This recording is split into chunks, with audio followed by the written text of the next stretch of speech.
보실 하나님 말씀은 사무엘상 15장 22절 말씀입니다. 사무엘상 15장 22절 말씀, 순종의 제사라는 제목을 가지고 함께 말씀 나누길 원합니다. 우리 찾으셨으면 우리 한 목소리로 한번 읽어보도록 하겠습니다. 시작. 사무엘이 이르되 여호와께서 번제와 다른 제사를 그의 목소리를 청종하는 것을 좋아하심같이 좋아하시겠나이까. 순종이 제사보다 낫고 듣는 것이 순양의 기름보다 나으니이다. 아멘. 순종이 제사보다 낫다라는 유명한 말씀이 들어있는 구절이죠. 오늘은 여러분과 함께 제사장의 삶 시리즈 네 번째 순종의 제사에 대해서 함께 나눠보기를 원합니다.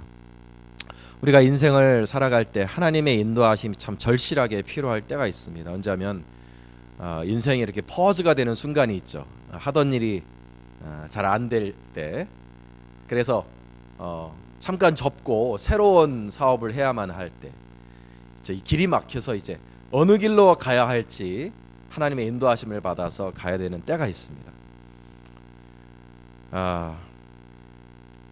하나님 목소리에 이제 집중하라고 하나님이 그렇게 퍼즈하는 시간을 주신 건데요. 여러분, 하나님의 인도하심을 받으며 살아가는 것이 얼마나 중요한지 모릅니다. 하나님의 인도하심이 없이 그냥 내 생각대로 내 뜻대로 결정하면서 나아가면은요, 낭비가 많은 인생이 됩니다. 시간의 낭비, 체력의 낭비, 인생의 낭비가 심합니다. 한번 내 마음대로 결정하고 내 생각하기에 좋은 대로 선택하면서 인생을 살아보십시오. 그렇게 잘 되는 일 없습니다.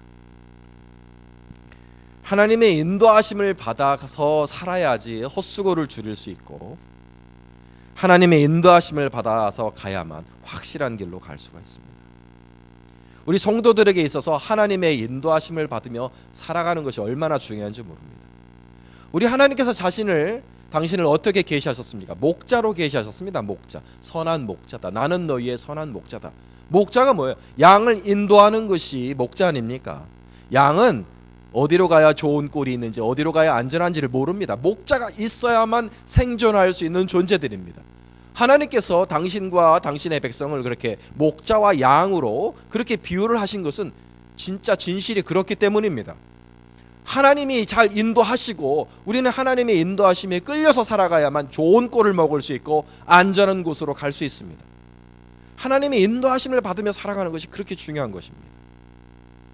그런데 그렇게 중요한 하나님의 인도하심이 우리 성도들에게 잘 안 들릴 때가 있어요. 하나님 인도해 주십시오 갈망하고 갈망하는데 하나님이 침묵하시는 것 같고 내게는 관심이 없으신 것 같고 하나님의 인도하심이 잘 안 들릴 때가 있단 말입니다. 왜 그렇죠? 왜 우리가 목자 같으신 하나님께서 정작 우리가 필요할 때 하나님의 인도하심을 잘 안 주실까요? 그거는요, 다른 이유가 없습니다. 단 한 가지 이유입니다. 하나님의 인도하심이 안 들리는 것은 내가 아직도 내 인생의 주도권을 내가 가지고 있기 때문입니다. 다른 이유가 없습니다. 내 인생의 주도권을 내가 쥐고 있기 때문에 하나님의 인도하심이 안 들리는 겁니다. 하나님 인도하심을 받고자 할 때는 순종할 마음을 반드시 먹고 기도해야 됩니다. 하나님, 어느 곳으로 인도하시건 어느 곳으로 가라고 명령하시건 따르겠습니다. 누구를 만나라고 하시건 만나겠습니다. 하나님의 판단대로 하겠습니다. 이렇게 순종할 마음 속에서 하나님의 인도하심을 기다려야지, 그래야 응답을 받는 것이죠. 그런데 하나님, 이것만은 안 됩니다. 이 길만은 가지 말라고, 이 길만은 가라고 말씀하지 마세요. 하나님, 목회의 길만은 저한테 요구하지 마세요. 하나님, 선교지만은 못 가겠습니다. 하나님, 제발 저 사람에게 가라고는 말씀하지 마세요. 저는 저런 스타일 싫어요. 이것만은 안 된다, 여기만은 안 된다, 이 사람만은 안 된다, 이렇게 내가 고집 부리는 부분이 있으면요, 하나님이 인도하지 않으시고 말씀하지 않으시고 기다리십니다. 하나님은 100%의 순종을 원하시거든요. 하나님이 침묵하실 때는 금식 기도를 해도 안 됩니다. 40일 작정 기도를 해도 안 돼요. 기도원에 들어가도 안 됩니다. 기도하고 기도해도 하나님의 응답과 하나님의 인도하심이 샛별처럼 분명하게 나타나지를 않습니다. 언제까지 안 나타날까요? 내가 내 고집을 포기할 때까지 안 나타납니다. 고집을 딱 포기하고 하나님이 결정해 주십시오. 하나님이 결정해 주시는 것이 가장 좋은 길입니다. 내 고집 내려놓고 내가 포기하지 못하는 이 부분까지 내가 내려놓고 순종하겠습니다. 이렇게 고백할 때까지 하나님이 기다리셔요. 그러니까 우리 크리스찬의 인생에 있어서 성패를 좌우하는 이 중요한 하나님의 인도하심, 이 하나님의 인도하심을 계속하여 받을 수 있는 복된 인생이 되려면은요, 여러분, 순종의 자세를 빨리 배우셔야 됩니다. 순종의 자세를 빨리 배우시고 순종의 마음으로 기도하시면 하나님의 인도하심이 쫙쫙 열립니다. 하나님의 능력이 나타나고 하나님의 간섭하심이 나타나고 하나님의 복주심이 나타나는 그런 신령한 차원, 정말 특별한 차원의 삶이란 거기서 시작되는 거예요. 그러면 그 순종하는 마음, 그러니까 고집과 아집을 내려놓고 하나님 시키시는 대로 하겠습니다, 부르시는 대로 달려가겠습니다, 이러한 순종의 마음이 어떻게 하면 생겨날 수 있을까요? 우리에게 언제 그런 마음이 생겨날 수 있을까요? 첫 번째로는 고난을 통해서 순종을 배우는 사람들이 있습니다. 우리 예수님도 고난을 통해서 순종을 받으셨죠. 그가 아들이시면서도 받으신 고난으로 순종함을 배워서 온전하게 되셨은즉. 그리고 시편에는 이런 말씀이 있습니다. 고난당한 것이 내게 유익이라 이로 인하여 내가 주의 율례를 배우게 되었나이다. 배운다는 말이 나오죠. 고난을 통해서 순종하는 법을 배운다는 말이 나옵니다. 그런데 어떤 사람은 고난을 겪는데도 순종을 배우지 못하는 사람이 분명히 있는 것 같아요. 제가 경험적으로 보면. 그러니까 저만큼 고생을 하면 이제 순종을 배울 때도 됐다 이런 생각이 드는데 참 꺾이지 않는 사람, 이 자아가 팍 꺾이지 않는 그런 사람들도 가끔 있어요.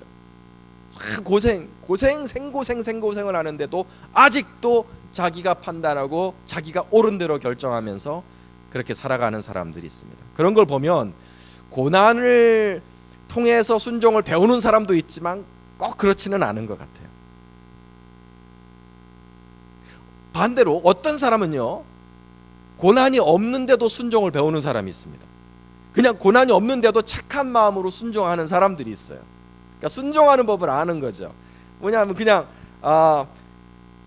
이게 그냥 하나님 믿고 그냥 맡겨가는 거예요. 그래서 고난을 통해서 순종을 배운 사람이나 아니면 고난이 없어도 순종하는 사람이나 이 두 사람에게서 공통적으로 나타나는 마음이 뭐냐 하면, 순종하는 사람한테서 나타나는 공통적인 마음이 뭐냐 하면요, 하나님께 맡기는 마음입니다. 하나님께 맡기는 마음. 자기 인생을 하나님께 맡기는 사람에게서 순종이 나타나지 꼭 고난이 꼭 순종으로 연결되는 것 같지 않아요. 어떤 사람은 고난이 없어도 하나님께 인생을 맡기기 때문에 순종하는 마음을 가지게 되는 것을 볼 수 있습니다. 그러니까 그 중요한 것은 하나님께 맡기는 마음이지 고난 것 자체는 아닌 것 같아요. 우리가 고난을 받으면 이제 자아가 말랑말랑 힘이 빠지죠. 내가 아무것도 아니구나. 고난을 받으면 내가 아무것도 아니구나. 내가 대단한 사람인 줄 알았는데 실은 아무것도 아니구나. 이걸 이제 깨닫는 겁니다. 그래서 자아에 금이 가고 이제 자아의 고집에 물이 빠지기 시작하는 거죠. 말랑말랑해지고. 그러면 그 다음부터는 자기 판단을 그렇게 신뢰하지 않아요. 그래서 하나님께 맡길 수 있는 마음이 생겨납니다. 고난 없이 순종하는 사람에게도 마찬가지입니다. 이 사람을 보면 몸에 힘이 빠져 있어요. 고집이라는 것이 없습니다. 하나님을 믿고 자기 인생을 하나님께 맡겨도 된다는 신뢰가 있습니다. 그래서 하나님을 믿는 거죠. 하나님께서 무엇을 시키시건 간에 그 하나님이 가장 좋은 것, 가장 좋은 옳은 것을 시키시겠지, 이렇게 믿고 따라가는 겁니다. 수영을 배워보신 분들 아시겠죠? 수영 배울 때 제일 중요한 게 뭐죠? 몸에 힘을 빼야 됩니다. 물에 몸을 맡겨야 돼요. 그걸 배우지 못하면 100년이고 물에 던져진다고 해서 수영을 배우는 게 아닙니다. 어린아이들은 천성적으로 던져지면 몸에 힘을 쫙 빼고 이렇게 물에 몸을 맡길 줄 알아서 금방 배우는 건데, 우리 어떤 어른들, 저도 그래요. 저는 그렇게 힘을 못 빼겠어요. 가면 무서워요. 막 발버둥을 치는 거죠. 그러면 절대로 수영을 배울 수 없습니다. 쫙 힘을 빼야 돼요. 몸에 힘을 빼고 물에 몸을 맡겨야 됩니다. 그래야 몸이 뜨게 되고 수영을 하게 되죠. 순종도 마찬가지입니다. 하나님께 대한 순종도 하고 싶다고 할 수 있는 게 아니고, 언제 순종할 수 있냐면 하나님께 잠잠히 내 인생을 맡길 수 있을 때, 잠잠히 하나님께 내 인생을 맡길 줄 알 때 순종이 시작되는 겁니다. 잠언 16장 3절에 이런 말씀이 있습니다. 너의 행사를 여호와께 맡기라. 그리하면 내가 경영하는 것이 이루어지리라. 하나님께 맡겨야 되는 거예요. 맡겨야 이루어진다. 하나님을 믿고 하나님께 내 인생을 맡기는 것, 그것이 우리 신앙입니다. 우리 신앙생활이 그렇게 대단한 거 아닙니다. 하나님을 믿고 하나님께 내 인생을 맡기는 거죠. 우리 로마서 1장 17절에 이런 말씀이 있어요. 복음에는 하나님의 의가 나타나서 믿음으로 믿음에 이르게 하나니 기록된 바 오직 의는 믿음으로 말미암아 살리라 함과 같으니라 했죠.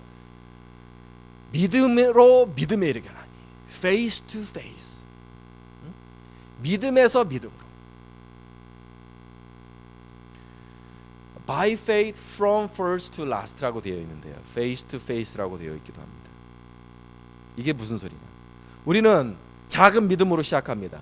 예수님께서 하나님의 아들이시고 그를 믿는 자마다 죄 사함 받고 의롭게 되어진다는 이 복음에 대한 믿음으로 시작하죠. 그런데 그게 끝이 아닙니다. 우리 신앙생활의 끝이 그게 아닙니다. 그 믿음으로 이제 신앙생활을 시작하는 거죠. 그래서 삶의 많은 우여곡절을 하나님과 함께 통과해 가면서 하나님을 점점 더 믿게 됩니다. 우리의 믿음이 점점 더 큰 믿음이 되어 갑니다. 무슨 믿음이요? 이 하나님은, 예수 그리스도를 주신 이 하나님은 선한 목자처럼 나를 인도하시는 하나님이시구나. 나에게 때를 따라 필요한 것을 주시고 나에게 좋은 곳으로 먹여주시는구나. 사망의 음침한 골짜기 같은 길로 나를 인도하실 때도 결코 나를 버리지 않으시고 막대기와 지팡이로 지켜주시는구나. 원수의 목전에서도 내가 평안히 밥을 먹을 수 있도록 밥상을 차려주시는구나. 어디로 인도하시건 간에 우리 하나님은 선하신 목자시다. 우리 하나님은 막 영원히 신실하신, forever faithful, 영원히 신실하신 하나님이시구나. 내가 이 하나님을 끝까지 신뢰하고 따라가리라. 이 하나님께 내 인생을 맡기고 인도하시는 대로 따라가리라. 이런 믿음이 점점 생겨나는 겁니다. 이렇게 하나님의 선하심을 더 알게 되고 더 믿게 되고 더 맡기게 되는 이러한 믿음에 이르는 것을 우리는 face to face, 믿음에서 믿음으로 이르는 신앙생활이라고 말합니다. 사도 바울에게도 이렇게 하나님을 믿고 맡기는 믿음이 있었습니다. 고린도후서 1장 8절로 19절 말씀에 보면, 형제들아 우리가 아시아에서 당한 환난을 너희가 모르기를 원하지 아니하노니 힘에 겹도록 심한 고생을 당하여 살 소망까지 끊어지고 우리는 우리 자신이 사형 선고를 받은 줄 알았으니 이는 우리로 자기를 의지하지 말고 오직 죽은 자를 다시 살리시는 하나님만 의지하게 하려 하심이라. 사도 바울도 어느 정도까지 하나님을 의지하고 믿었냐면, 이젠 내가 나 자신을 의지하지 않는다. 나도 내 자신도 의지하지 않고 오직 하나님만 의지하면서 살아간다. 하나님께서 이렇게 바울의 일생을 그렇게 이끌어 주셨어요.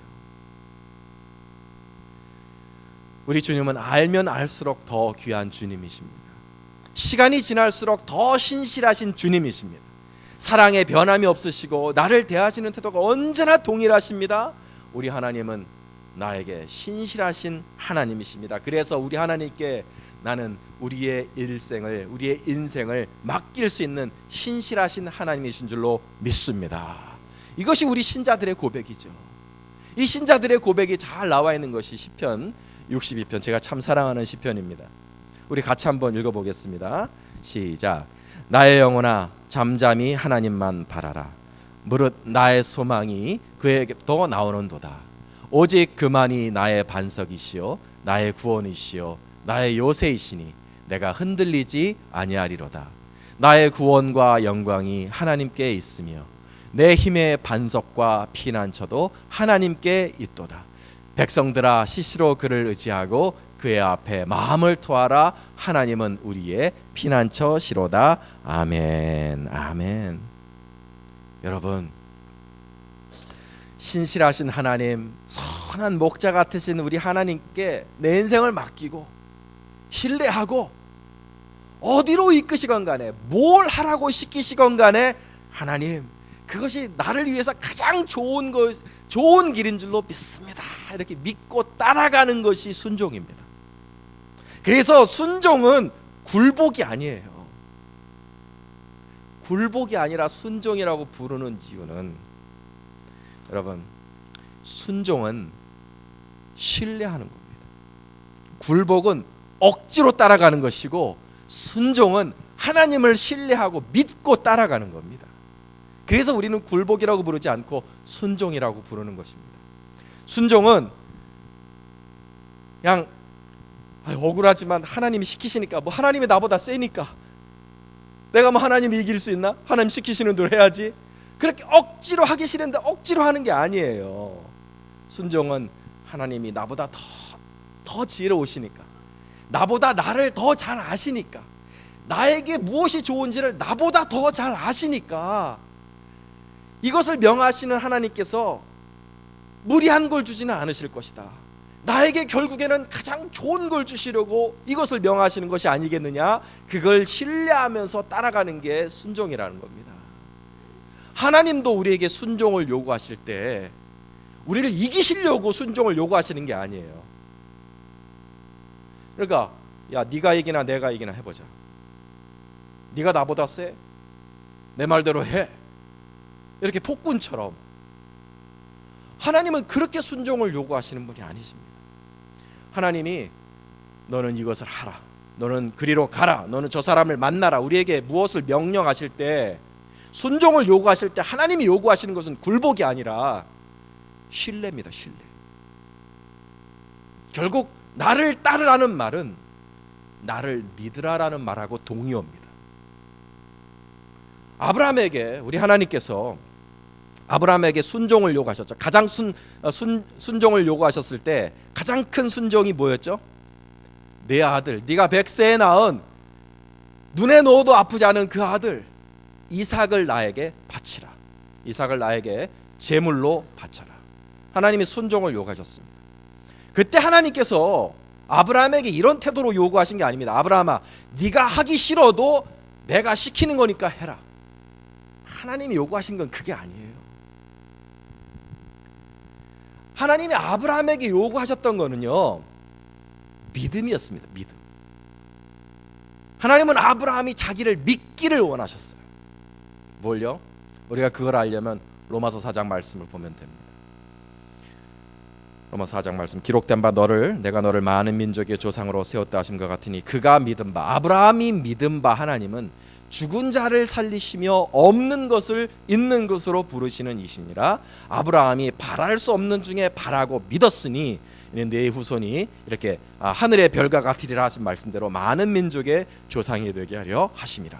그가 100세나 되어 자기 몸이 죽은 것 같고 사라의 태가 죽은 것 같음을 알고도 믿음이 약하여지지 아니하고 믿음이 없어 하나님의 약속을 의심하지 않고 믿음으로 견고하여져서 하나님께 영광을 돌리며 약속하신 그것을 또한 능히 이루실 줄을 확신하였으니 그러므로 그것이 그에게 의로 여겨졌느니라.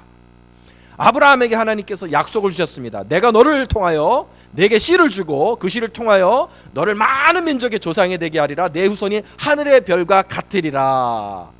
그런데 그 하나님이 어느 날 내 아들 이삭을 잡아 바쳐라 라고 명령을 주셨어요. 아브라함에게 믿음을 요구하신 거죠. 아브라함이 그걸 딱 캐치한 겁니다. 그래서 아브라함이 이렇게 믿었어요. 하나님은 나에게 약속을 주신 하나님이시다. 내가 너를 통해 많은 민족의 조상이 되게 하고 내 자손은 하늘의 별과 같으리라. 그리고 하나님은 죽은 것 같은 나, 100세나 되어 죽은 것 같은 나와 사라에게 자식을 주셨다. 죽은 자를 살리시며 없는 것을 있는 것으로 부르시는 하나님이시다. 이거 잘 들으세요. 지금 하나님이 이삭을 잡아 바치라고 명령하셨는데 내가 설령 이삭을 잡아 죽여 바치더라도 하나님은 이삭을 다시 살리실 것이다. 그리하여 하나님은 나에게 주신 약속을 반드시 이루실 것이다. 그걸 믿은 겁니다. 아브라함이 그걸 믿고 바친 거예요. 그걸 믿고 칼을 들어서 이삭을 잡아 바치려고 했던 것입니다. 제사할 것은 하나님이 따로 준비해 놓으실 것이다. 하나님이 무언가 생각해 놓으신 것이 있으실 것이다.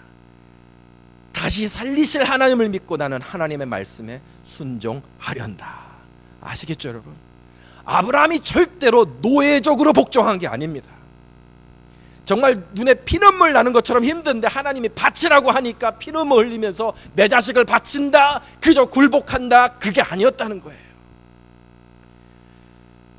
믿음으로 순종한 겁니다. 믿음으로.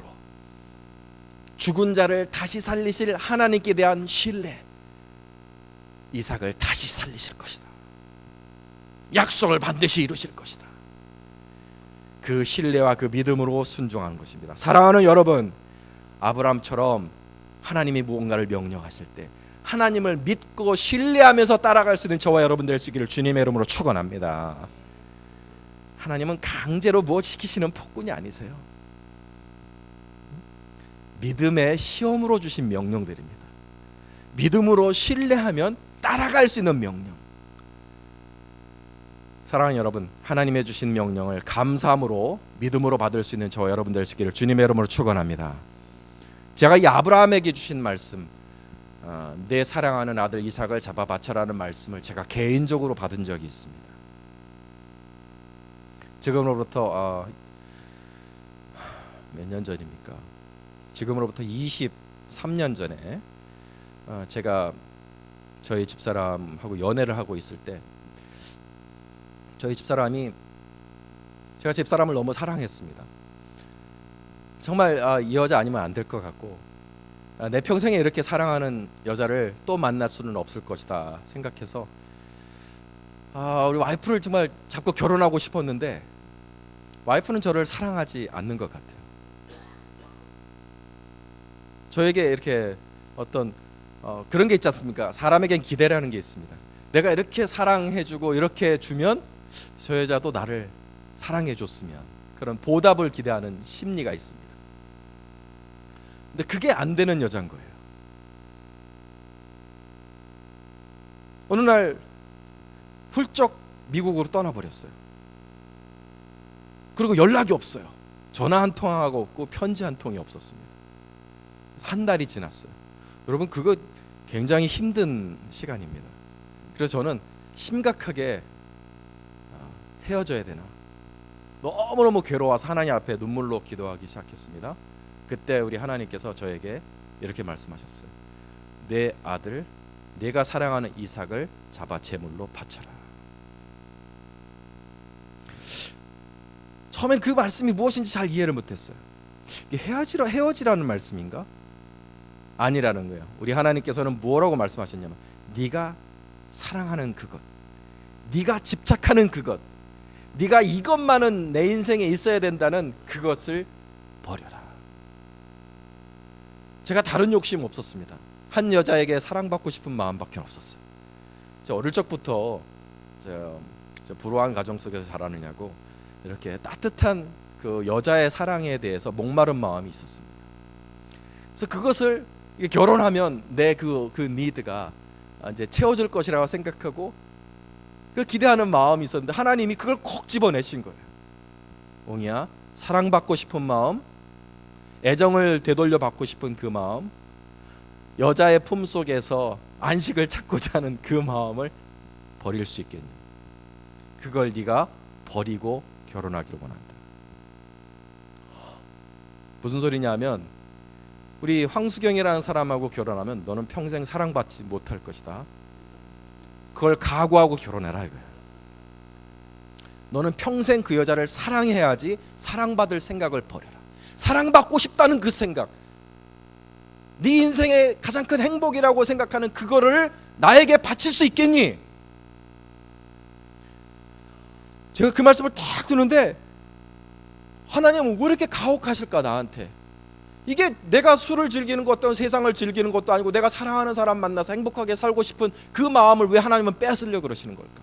왜 작은 행복도 하나님은 가져가시려고 하시는 걸까? 왜 이렇게 나에게 가혹하실까? 왜 나에게 저주를 주실까? 결혼 생활이 저주 아닙니까? 나는 사랑하는데 그 사람은 날 사랑하지 않아요. 저주죠. 그런 결혼 생활 속으로 들어가는 게 어떻게 행복일 수 있겠어요? 그런데 그러니까 순종이 안 되는 거예요. 제가 그때 하나님께서 저에게 말씀하신 게, 옹이야, 나를 믿을 수 있겠니? 이것을 명령하는 나를 믿을 수 있겠니? 네 마음이 절대로 공허하지 않을 것이다. 그저 사랑을 주고 받을 생각하지 말고 사랑을 줄 때 내가 네 마음을 채워줄 거다. 포기하고 네가 내려놓으면 내가 더 아름다운 것으로 네 마음을 채워줄게. 나를 믿고 결혼할 수 있겠니?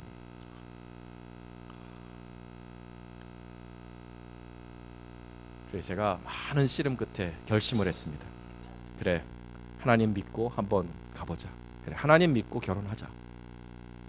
그래서 제가 평생 사랑받지 못하더라도 나 혼자 사랑하다가 끝나는 그런 저주받은 결혼이라 할지라도 나를 그렇게 부르신 하나님, 나를 그렇게 인도하신 하나님 믿고 하나님이 채워주신다고 했으니까 한번 그렇게 믿고 가보자 하는 마음으로 제가 꼭 참고 더 사랑하기로 결심했습니다. 한 달 동안 나한테 연락을 끊은 여자한테 내가 화를 내지 않고 이제 미국에서 돌아오면 내가 더 사랑해줘야지. 그래서 공항에서 딱 만날 때부터 마치 아무 일도 없었다는 듯이 제가 줄 수 있는 모든 사랑을 주니까 우리 이 사람이 이상하게 생각하는 거예요. 분명히 자기가 알거든요. 한 달 동안 편지 한 통, 전화 한 통 없었으면 이거는 사실 끝내자는 그런 말을 해도 당연한 건데 제 변한 태도가 굉장히 놀라웠던 거죠. 그래서 저에게 마음을 열기 시작하고 저는 사실은 포기했는데 이때부터 마음을 열고 저를 사랑하기 시작했습니다. 그래서 저는 저주받은 결혼으로 돌아가지 않고 축복받은 결혼으로 들어가게 되었어요. 오늘 저 사람을 만날 때 내가 그 하나님의 포기하라는 그 말씀에 내가 순종하지 않았더라면 저 사람을 만나지 못했을, 저 사람과 결혼하지 못했을 겁니다. 이 경험이 저에게는 굉장히 놀라운 가르침이 되었습니다. 이 경험이 저에게 가르쳐준 것은 뭐냐면 순종이라는 것은 굴복이 아니라, 하기 싫은데 억지로 따라가는 게 아니라 순종이라는 것은 하나님을 신뢰하는 거구나. 내가 두려워하는, 내가 이걸 따라갔을 때 내가 겪게 될 그런 어려움들, 내가 겪게 될 그런 괴로운 순간들을 하나님께서 미리 아시고 나를 채워주시고 해결해 주실 것을 미리 준비해 놓고 그 다음에 나를 부르시는구나. 내가 그걸 깨달았습니다. 여러분, 하나님께서 여러분에게 명령하실 때 뭐가 두려우십니까? 하나님이 무언가를 시키실 때 두려운 부분이 있을 거예요. 우리 카니 집사님에게 혹시 선교지로 가라고 우리 하나님이 말씀하실 때 두려운 부분이 있어요. 과연 내가 비행기를 타고 갈 수 있을까? 현지에 가서 음식을 먹을 수 있을까? 우리 선교에 헌신하시는 우리 김경자 사모님 비슷한 상황 속에 계셨었어요. 이 심장에 저혈압이 너무 심해서 비행기를 탈 수 없다 그랬습니다. 의사 선생들이 비행기를 탈 수 없다고, 그냥 가만히 쉬어야 된다. 근데 하나님은 부르신단 말입니다. 산지에서 부르신단 말입니다. 인도네시아, 필리핀 산지에서 부르신단 말입니다. 그래서 김경 사모님이 하나님이 힘 주실 거다, 이 산지를 올라갈 수 있는 힘을 주실 것이다, 하나님이 새로운 심장을 주실 것이다, 믿고 가자. 안 주시면 그냥 죽자, 산에 올라가다가 죽자, 그런 마음으로 다 떼어버리고 선교지로 가셨죠. 한데 놀라운 일이 일어난 거예요. 젊은이들도 헉헉거리면서 올라가는 그 산지를 그 저혈압 심장병 환자가 올라가기 시작하는데 청년들보다 더 빠르게 올라가는 겁니다. 하나님이 무언가 내게 시키실 때 분명히 두려운 부분이 있습니다. 그러나 여러분, 하나님을 신뢰할 수 있기를 원합니다. 하나님은 미리 준비해 놓으신 여호와 일의 하나님이시다. 하나님은 내가 두려워하는 그 부분의 해결책을 미리 해결해 놓고 준비해 놓고 나를 부르시는 하나님이시다. 내게 요구하시는 것은 굴복이 아니라 신뢰다. 사랑하는 여러분, 하나님께서 명령하실 때 분명히 채워주실 부분을 준비하고 나를 부르십니다. 모세가 하나님께 부르심을 받았을 때 못 갑니다. 저는 말을 잘 못하는 사람입니다. 하나님께서 여러 번 말씀하셨습니다. 가라, 내가 너와 함께 있어 내 입에 할 말을 넣어주리라. 계속 주여, 다른 사람을 보내셔서 저는 말을 못합니다. 다른 사람을 보내셔서, 그냥 하나님은 화를 내시죠. 가라, 내가 내 형을 보내주리라. 너는 그 형에게 말하고 그 형이 말하리라. 하나님이 할 수 있는 길을 열어놓고 저와 여러분을 부르시는 겁니다. 전도하러 나가라. 못합니다. 어떻게 낯선 사람한테 말합니까? 그것이 제일 우리를 두렵게 만들죠. 우리 하나님의 전도하라는 명령에 제일 순종하기 어려운 것이 그겁니다. 모르는 사람에게 어떻게 말을 겁니까? 하나님이 다 준비해 놓고 계시거든요. 내가 너와 함께 있어 내 입에 할 말을 넣어주리라. 내 얼굴을 굳게 하리라. 우리 하나님께서 준비해 놓고 저와 여러분을 부르시는 거죠. 우리 주님을 의뢰하고 주님을 신뢰하는 사람은 그래서 전도의 용사가 될 수 있고 무엇인지 따를 수 있는 사슴과 같은 사람이 될 줄로 믿습니다. 우리 말씀, 내가 주를 의뢰하고 적군을 향해 달리며 내 하나님을 의지하고 담을 뛰어넘나이다.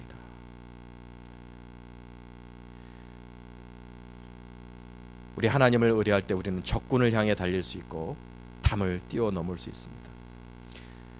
다시 한번 말씀을 드립니다. 순종은 우리 하나님께 드리는 우리의 신뢰의 열매입니다. 하나님, 저는 당신을 믿습니다. 믿고 따라갑니다. 그래서 우리가 순종할 때 이 순종은요, 그 자체가 찬양인 겁니다. 우리의 몸으로 내 존재로 드리는 찬양이 되는 거죠. 내 인생이라는 예배 속에서 내 인생을 하나의 예배로 본다면 순종은 특송과 같은 겁니다. 빛나는 순간이죠. 내 인생에 아주 찬란하게 빛나는 순간, 특별한 찬양의 시간입니다. 우리가 많은 시간들을 하나님을 높이며 살아가지만 특별히 하나님을 크게 높이는 게 뭐냐면 내가 순종할 때, 하나님을 믿고 의지하면서 신뢰하면서 나아갈 때 우리 하나님께서 놀라운 찬양을 받으십니다. 그래서 순종은 그 자체로 아름다운 예배가 되는 것이고 그 자체로 아름다운 제사가 되는 것입니다. 그래서 오늘 우리가 읽었던 말씀처럼 순종이 숫소를 잡아 바치는 제사보다 낫다고 한 이유가 거기에 있는 것입니다. 우리의 신뢰 속에서 하나님이 큰 영광을 받으시기 때문에. 사랑하는 여러분, 여러분의 인생 예배 속에는 이러한 특별한 찬양의 순간이 있으신가요? 화살처럼 지나가는 이 수많은 인생의 순간 속에서 특별하게 빛나는 순종의 순간들이 있으신지요? 저는 1989년 도서관에서 고시 공부를 하다가 주의 종의 길로 가라는 이런 말씀을 듣고 고시를 포기하고 이 길로 들어섰습니다. 목사님, 이렇게 아틀란타 촌에서 사람 몇 명 앉혀놓고 설교하면서 사시는데 그게 무슨 의미가 있었나요? 저는 목회 성공 여부를 떠나서 내 인생에 내 존재 전부를 들여서 신뢰의 찬양을 드렸습니다. 순종의 제사를 드렸다는 그 자체가 저는 자랑스럽습니다. 나를 가장 잘 아시는 하나님께서 나를 위해 가장 좋은 길로 인도하셨다고 저는 믿습니다. 사랑하는 여러분, 우리 하나님의 기가 막힌 인도하심을 받으시면서 사시기를 주님의 이름으로 축원합니다. 복과 은혜가 준비가 되어 있는 이 하나님의 인도하심을 받으시면서 좋은 일들이 일어나기를 축원합니다. 그 인도하심을 받기 위해서 순종의 마음으로, 신뢰의 마음으로 잠잠히 하나님을 의뢰하면서 하나님의 인도하심을 구하시기를 바랍니다. 하나님을 의뢰하고 신뢰하는 그 마음이 아름다운 제사가 되어서 하나님을 기쁘시게 할 것이고요, 하나님을 기쁘시게 할 뿐 아니라 그 순종의 기도 속에서 하나님이 여러분 한 사람 한 사람을 위해서 준비하신 특별한 일들이 인도하심으로 나타나게 될 줄로 믿습니다. 할렐루야.